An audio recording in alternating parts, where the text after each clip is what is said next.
missed the rapture of the saint spoken of by Christians' faith because of his friends. In the quiet town of Harmony, where the air was as thick with gossip as it was with the sweet scent of blooming magnolias, there lived a young man named Eli. Eli was known for his easy laugh and kind eyes, a gentle soul who walked with a certain lightness that made him a favorite among the townsfolk. He had a way of listening that made people feel heard, and a way of speaking that made them feel understood. His days were filled with the mundane, yet fulfilling routines of tending to his family's small grocery store, delivering fresh produce to the elderly, and helping his friends with their various projects.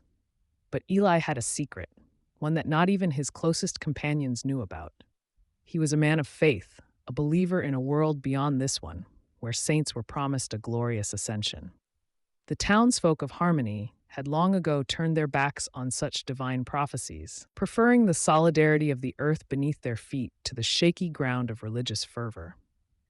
Yet, in the solitude of his attic room, surrounded by dusty tomes and a single candle flickering in the dark, Eli would immerse himself in scriptures that spoke of a rapture, a moment when the faithful would be called to leave their earthly burdens behind.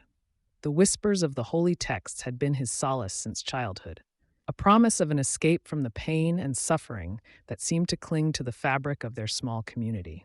As he grew older, the whispers grew louder, until one fateful evening, when the heavens themselves seemed to split open.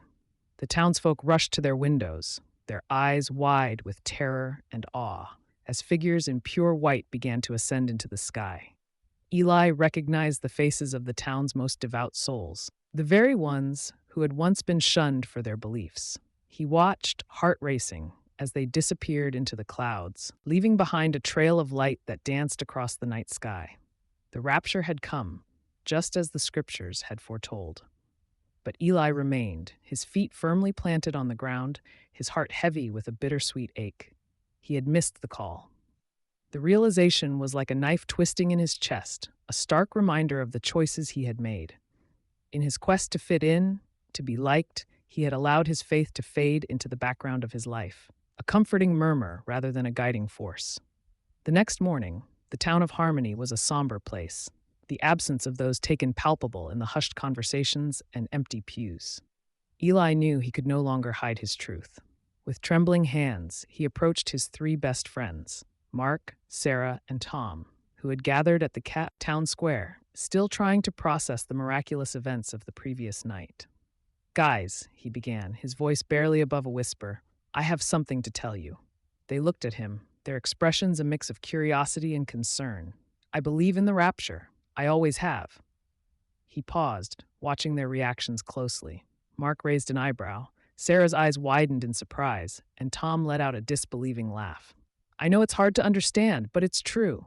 I was supposed to be with them." The laughter died on Tom's lips as he saw the earnestness in Eli's eyes. "What are you talking about, Eli?" Mark asked, his voice gentle. "Why weren't you taken?" Sarah's voice was filled with genuine confusion. Eli took a deep breath, his gaze dropping to the cobblestones beneath his feet. I didn't hold on to my faith strongly enough. I let the whispers of doubt creep in. I wanted to be accepted by everyone." He looked up at them, his eyes pleading for understanding. "I didn't think it would happen. Not to us, not in Harmony. But it did, and now." His voice trailed off, the weight of his confession settling heavily between them. 1 John 2:15-17 says, "Love not the world, neither the things that are in the world. If any man loves the world, the love of the Father is not in him. For all that is in the world, the lust of the flesh, and the lust of the eyes, and the pride of life, is not of the Father, but is of the world.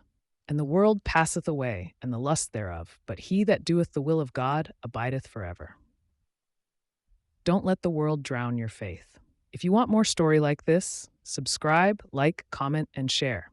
And see the comments for links to good Christians' books.